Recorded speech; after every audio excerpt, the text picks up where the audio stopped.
자, 하나님의 말씀을 묵상한다는 이런 그 단어를 잘 생각을 해야 될 것입니다. 자, 하나님 말씀을 묵상하게 될 때 어떤 일이 일어나게 되는가? 또 그 묵상하면 그 삶 가운데 하나님이 주시는 그 축복이 무엇인가? 자, 이런 것을 사실 말씀을 통해서 우리가 깨닫기를 원합니다. 이 대망의 2022년 새해가 밝았고 이제는 새해 새로운 마음으로 우리가 시작을 해야 될 것입니다. 그리고 새해를 맞이해서 새로운 다짐도 우리가 해야 될 것입니다. 그리고 새해 무엇을 꿈꾸며 시작하고 싶습니까? 저마다 꾸는 꿈이 있을 것입니다. 그런데 중요한 것은 나의 세상적인 욕심이나 인간적인 계획이 아니라 하나님 보실 때 기뻐할 수 있는 꿈을 꾸고 계획을 세우는 것, 이것이 참으로 아름다운 일이다는 사실입니다. 자, 하나님께서 하시는 일은 무엇이 있을까요? 오늘 이 본문의 말씀에서 하나님께서 원하시는 것이 무엇인가, 이것을 우리가 오늘 이 본문에서 찾아보고자 하는 겁니다. 우리가 이 본문의 말씀은 그 기원이 창세기까지 들어가요. 이 창세기에서 시작이 되었던 하나님의 약속이 드디어 성취되는 이런 비전이 여기에 담겨 있습니다. 그것은 바로 뭐냐 하면 가나안 땅에 대한 약속이죠. 이스라엘 백성들이 가나안 땅에 진입하게 되는 상황에 놓이게 되었고 지도자가 모세에서 이제는 여호수아로 교체가 된 상황입니다. 이제 가나안 땅을 위한 지휘권을 받은 여호수아에게 하나님께서 오늘 무엇이라고 말씀을 하셨는가, 이것을 우리가 한번 살펴보면서 이 본문에서 은혜를 나누고자 하는데요. 우선 이 말씀을 보면은 여호수아에게 뭐라고 했느냐 하면 요단을 건너 이스라엘 자손에게 주는 그 땅으로 가라, 이렇게 하셨어요. 자, 이것은 그 땅은 바로 가나안 땅을 의미하고 있죠. 이것은 바로 언약에 대한 성취를 말합니다. 창세기 12장에 보면 하나님께서 아브라함에게 세 가지를 약속했어요. 땅에 대한 약속, 자녀에 대한 약속, 그리고 복의 근원이 될 것이다, 이렇게 말씀했죠. 그 자식으로는 75세의 부름을 받아서 100세 되던 때 25년 만에 이제 이삭이 태어남으로 자녀에 대한 약속이 이제 시작이 되었고, 그리고 그 자녀의 수가 하늘의 별과 같이 바다의 모래같이 많아질 것이다 했듯이 지금도 계속해서 그것은 진행형에 있습니다. 바로 누구든지 믿음으로 아브라함의 자손이 되는 거죠. 그 숫자가 계속 늘어나고 있고 하늘의 별처럼 바다의 모래알처럼 많아질 것이다 했던 것이 이루어지고 있는데, 이 땅에 대한 약속은 대략 한 400년이 지나서 창세기, 출애굽기, 레위기, 민수기, 신명기를 지나서 그 다음에 여호수아에 와서 성취가 되는 거예요. 그래서 여호수아 오늘 1장 앞부분을 받고, 사실 이 여호수아가 1월 달에 우리 묵상에 그런 책이 되는데, 사실 오늘 이 본문의 말씀은 금요, 그리고 토요일 날 내일 아침에 말씀이 묵상으로 나와 있는 그런 말씀을 정하게 되었습니다. 그래서 오늘 이 말씀에서 하나님은 새로운 지도자 여호수아에게 모든 백성과 함께 일어나서 이 요단을 건너 이스라엘 자손에게 주는 땅인 가나안 땅으로 가라고 이렇게 명령을 하셨습니다. 그리고 하나님께서 우리가 자세하게 보면은 이스라엘 백성들에게 그 가나안 땅, 약속한 그 땅에 대한 그 범위, 약속하신 땅의 범위까지도 잘 지정을 해 주셨어요. 그러면서 일찍이 모세에게 말한 바와 같이 너희가 발바닥으로 밟는 곳은 내가 모두 너희에게 주었다, 이렇게 말했죠. 그러면서 그들이 정복할 땅의 범위를 동서남북 경계를 알려주었어요. 오늘 자세히 그 말씀을 보면 그렇게 되어 있습니다. 남쪽으로는 어디냐? 광야길입니다. 아라바 광야를 말하고 있어요. 북쪽으로는 레바논이라 그랬죠. 동쪽으로는 그 경계가 유프라테스강, 그리고 서쪽으로는 대해라고 했는데 이것은 바로 지중해 바다를 의미하고 있어요. 그래서 이 가나안 땅 그림이 나오고 있죠. 요단 동편에도 그 일부 땅이 있는데 보면은 그 동쪽의 지경은 유프라테스강까지 넓게 잡았습니다. 북쪽은 레바논, 남쪽은 아라바 사막, 그리고 이 서쪽으로는 오늘날 지중해, 그것을 대해라고도 그렇게 말하고 있죠.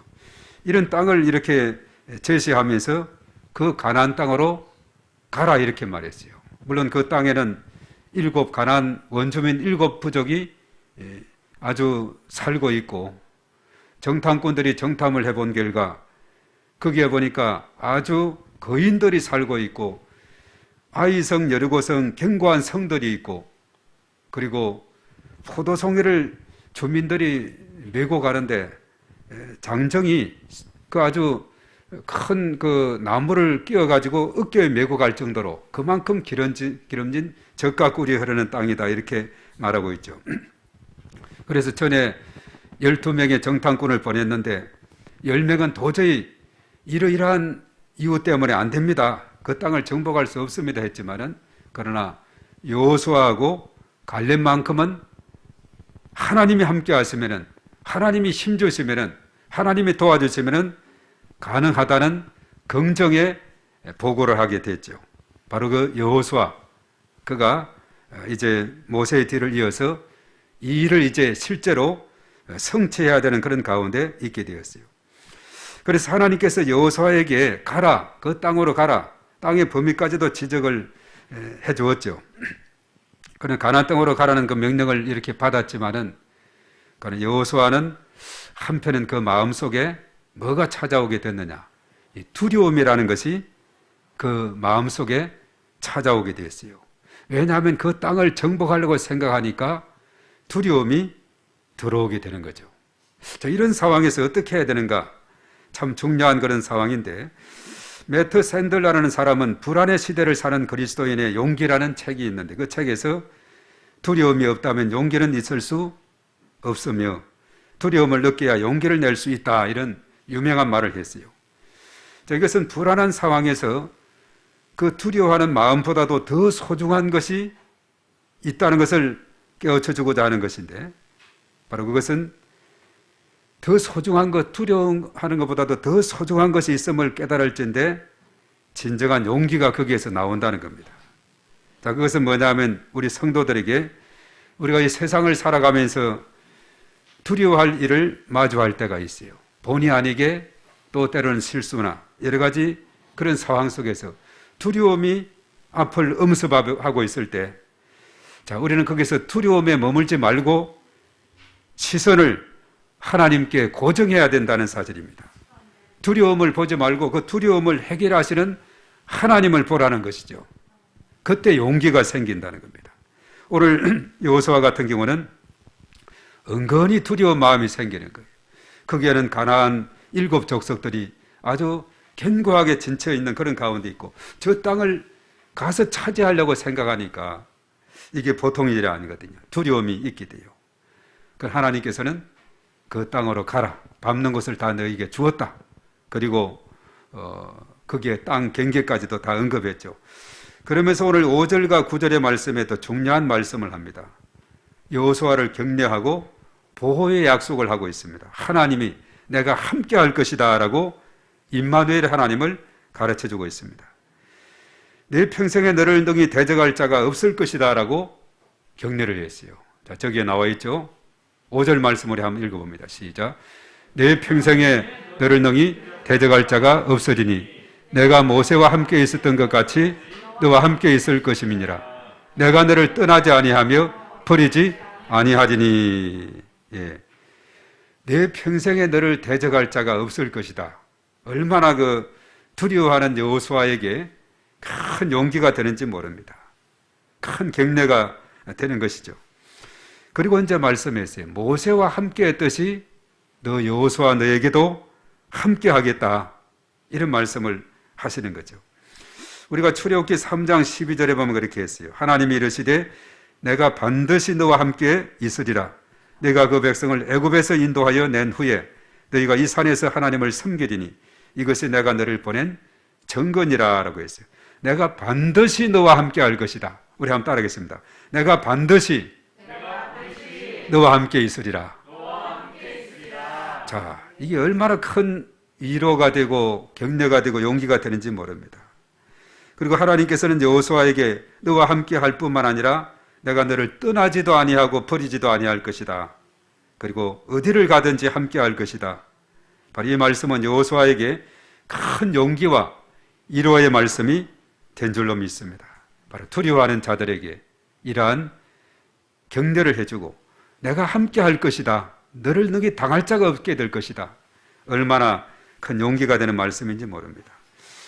그리고 세 번이나 계속 반복한 말씀이 있는데 그것이 뭐냐 하면 우리 따라하겠습니다. 강하고 담대하라. 6절, 7절, 9절에서 언급했는데 6절에서는 강하고 담대하라 하면서 조상에게 맹세하여 그들에게 주리라 한 땅을 이 백성에게 차지하게 할 것이다. 하여튼 이 땅을 차지하게 할 것이다. 그리고 오직 강하고 담대하라 7절에 했는데 나의 종 모세가 너희에게 명령한 그 율법을 다 지켜 행하고 좌로나 우로나 치우치지 말라. 그리하면 어디로 가든지 형통하게 될 것이다. 그리고 9절에는 강하고 담대하라. 두려워하지 말며 놀라지 말라. 네가 어디로 가든지 네 하나님 여호와가 너와 함께 할 것이다. 이런 말씀을 했어요. 그러면서 강하고 담대할 그 이유는 뭐냐? 하나님이 함께 하기 때문에 가능하다는 거죠. 그래서 그 땅을 정복하게 될 것이고 형통하게 될 것이고 또한 하나님께서 인도해 주시고 축복해 주심으로 말미암아 참으로 그 삶이 잘 풀리게 될 것이다 하는 그런 말씀이죠. 그리고 마지막으로 사실은 이제 언급되는 말씀이 7절, 8절의 말씀이 있는데 우리 한번 따라하겠습니다. 말씀을 묵상하고 지켜 행하라. 자, 눈앞에 전투가 놓여 있는데 자, 하나님 말씀은 가나안 땅을 정복하는 이스라엘 백성들을 올바르게 인도하는 바른 이정표가 될 것이다는 이런 가르침을 주고 있어요. 이제 큰 전투를 벌여야 되는데 어떤 무기를 주지 않고 바로 하나님 말씀을 이렇게 제시하는 겁니다. 바로 이것은 가나안 땅을 정복하는 이스라엘 백성들에게 바로 중요한 지침이 되고 있다는 거예요. 우리가 시편 119편 105절의 말씀 보면 주의 말씀은 내 발의 등이요 내 길의 빛이니이다 이렇게 말했거든요. 이 전투에서 승리하는 길은 그것이 어디 있느냐? 무기에 있는 것이 아니라 전쟁은 여호와께 속한 것이기 때문에 그렇다는 거죠. 사무엘상 17장 47절에 또 여호와의 구원하심이 칼과 창에 있지 아니함을 이 무리에게 알게 하리라. 전쟁은 여호와께 속한 것인즉 그가 너희를 우리 손에 넘기시리라 했는데 소년 다윗이 블레셋의 장수 골리앗을 물리치는 그런 통쾌한 장면이 거기에 나오면서 전쟁은 여호와께 속했다. 내가 아무리 갑옷을 입고 아주 거인으로서 이렇게 당당하게 나온다 할지라도 칼을 차고 온다 할지라도 창을 들고 나온다 할지라도 이 소년 다윗은 물매 정도 들고 갔을 따름이죠. 막 돌려가지고 던졌는데 바로 골리앗이 이마에 콱 꽂혀서 고목처럼 골리앗이 쓰러지게 되고 그 칼을 가서 빼가지고 목을 잘라서 죽여서 소년 다윗이 이겼죠. 왜냐하면 하나님이 다윗 편에 속했기 때문에 이긴 줄로 믿습니다. 우리가 성경에 보면 사사시대라든가 또 히스기야 왕정 시대에서 아수르 18만 5천 명을 죽이는 것도 다 하나님께서 함께 했던 것을 우리가 보게 되는 것입니다. 하나님이 나와 함께 하시고 하나님이 내 편이 되시면은 아무리 적군이 강해도 승리하게 될 줄로 믿습니다. 그래서 오늘 7절 8절에 무엇을 하든지 어디로 가든지 하나님이 동행함으로 형통하게 될 것이고 평탄하게 될 것이다 라고 말했어요. 자, 여기서는 어디를 가든지라고 했는데 열왕기상 2장 3절에는 다윗이 죽을 날이 임박해서 솔로몬에게 말씀했을 때 이 율법책을 잘 지켜 행하게 되면은 네가 무엇을 하든지 어디를 가든지 형통하게 될 것이다. 이렇게 말씀을 했어요. 그렇습니다. 우리가 새해 정말 형통하고 평탄하고 복된 길로 나아가는 길은 오직 하나님께서 함께 하시고 또 하나님 말씀을 우리가 잘 듣고 묵상하게 될 때 그렇게 되는 줄로 믿습니다. 그래서 2022년은 하나님 말씀을 더욱 묵상하는 새해가 되어야 합니다. 우리가 주의 말씀에 따라 나아갈 때 그것은 언제나 가장 안전한 줄로 믿습니다. 그래서 주의 말씀이 내 발의 등이요 내 길의 빛이라고 했는데 이 빛이 우리에게 주는 교훈들이 많죠. 지금은 밤이에요. 빛은 어둠을 밝히는 역할을 합니다. 어둠이 물러가게 되죠. 우리가 서로를 알아볼 수가 있어요. 서로 얼굴을 이렇게 알아볼 수가 있게 되고 글도 읽을 수가 있는 것은 이 빛 때문에 그렇습니다. 이 빛을, 전기를 꺼버리면은 캄캄해서 아무것도 안 보이는 겁니다. 어둠을 밝히죠. 또 길을 잘 안내합니다. 안전하게 가게 해요. 낭떠러지에 떨어지지 않게 합니다. 식물이 성장하게 합니다. 치료하게 해요. 치료하는 광선을 또 바란다고 말라기 4장 2절에 말씀했죠. 또 때로는 이 말씀이 치유케 하는 능력이 있다고 시편 107편 20절에 말씀했어요. 그리고 이 빛은 적당한 온도를 주어서 살게 합니다. 춘하 추동, 우리나라는 사계절이 잘 되어 있는데 이 빛이 없고 그렇다면 우리는 견딜 수가 없죠. 그리고 건강하게 한다 그래요. 우리가 건강하려면 하루 적어도 한 30분 정도 햇빛을 쐬면서 걸으면 이것이 건강에 좋다. 비타민 D를 보충하는 일이다. 이렇게 말하고 있죠. 빛이 주는 유익이 너무나도 많은 것을 봅니다. 주의 말씀이 우리의 빛이 될 때 우리는 여러 가지 많은 유익을 얻어서 이 세상을 강하고 담대하게 살아갈 수 있게 될 줄로 믿습니다. 인생은 내 계획대로 모두 되면 참 좋겠지만은 그러나 말하죠. 내 계획대로 되지 않는 것이 인생이다라고 말하고 있어요. 우리의 살아가는 그 모든 사역도 그러고 또 많은 사람들이 그런 이야기를 해요. 내 계획대로 되지 않는 것, 이것이 인생이다 이렇게 말해요. 살아가다 보면 여기까지 인도하신 하나님의 그 선하신 손길을 우리가 깨닫게 될 줄로 믿습니다. 이것이 인생이에요. 제가 초등학교 같은 데는 선생님을 보니까 참 이제 선생님 하면 좋겠다고 꿈이 선생님이었어요. 선생님이 되는 게 꿈이었습니다. 그런데 중학교 가서는 또 달라졌어요. 자기의 꿈을 적어내라 그러더라고요. 중학교 1학년 때. 근데 막막하 이게 참 뭘 해야 될까 정하지 못했는데 전에도 안산에 있을 때 한번 찾아왔었는데 그 과학 선생님, 여선생님이 우리 담임이었는데 너는 공부 잘하니까 판사해. 예, 그렇게 하겠습니다. 중학교 제가 1, 2, 3학년 줄곧 1등 했거든요. 예, 시험만 보면 1등 하니까 너는 판사, 예, 그렇게 하겠습니다. 또 고등학교 가니까 이게 또 상황이 틀리죠. 주변에 아픈 분들을 보니까 내가 참 의사가 됐으면 참 좋겠다 하고 꿈이 의사였어요. 그런데 이제 신학을 가게 돼서 목사가 됐는데 내 계획대로 되지 않는 것이 인생의 삶이다. 이렇게 말하고 있죠. 우리 각자는 내가 지금 있는 그 자리에서 하나님의 영광을 위해서 귀하게 쓰임받는 축복의 통로가 되어야 될 줄로 믿습니다. 하나님께서 일찍이 아브라함에게 약속하신 복의 근원이 되어서 오늘날 바로 믿음으로 아브라함의 자손이 우리가 다 되었어요. 그래서 아브라함의 자손이 계속 하늘의 별처럼 바다의 모래처럼 많이 늘어나게 되는 거죠. 우리를 통해서 이제 하나님의 그 약속이 성취되는 거죠. 그래서 우리는 축복의 통로가 되어야 될 줄 믿습니다. 믿음이 사람들이 많아지게 되고 축복의 통로가 되게 하고 우리의 발걸음이 닿는 곳마다 하나님 나라로 건설해 나가야 되는 것입니다. 그렇게 살아갈 때에 우리의 건강도, 우리의 재정도, 우리의 앞길도 형통하게 하나님께서 풀어주시고 해결해 주실 줄로 믿습니다. 이것이 믿음으로 아브라함의 자손이 된 우리가 하나님의 뜻을 이 땅에 성취해 나가는 것이 되고 바로 예수님께서 이 땅에 오신 그 목적은 하나님 나라를 건설하는 그런 목표가 있었는데 거기에 동참하는 계기가 될 줄로 믿습니다. 오늘 말씀에 하나님께서 여호수아에게 두려워하지 말고 오직 하나님 말을 의지하며 강하고 담대하게 가나안 땅을 정복하라고 그렇게 말씀했죠. 우리가 이 세상을 살아가는 이제 동안에 우리 그리스도인들에게 있어서 가장 필요한 용기는 뭐냐 하면 우리의 시선을 나 자신에게 두지 않고 하나님을 향해서 바라보는 것이 너무나도 중요하다는 겁니다. 우리의 시선을 하나님께 고정하는 것, 이것이 진정으로 가장 복된 삶이 되고 승리하는 삶이 된다는 것이에요. 이것을 잘 실천해 보세요.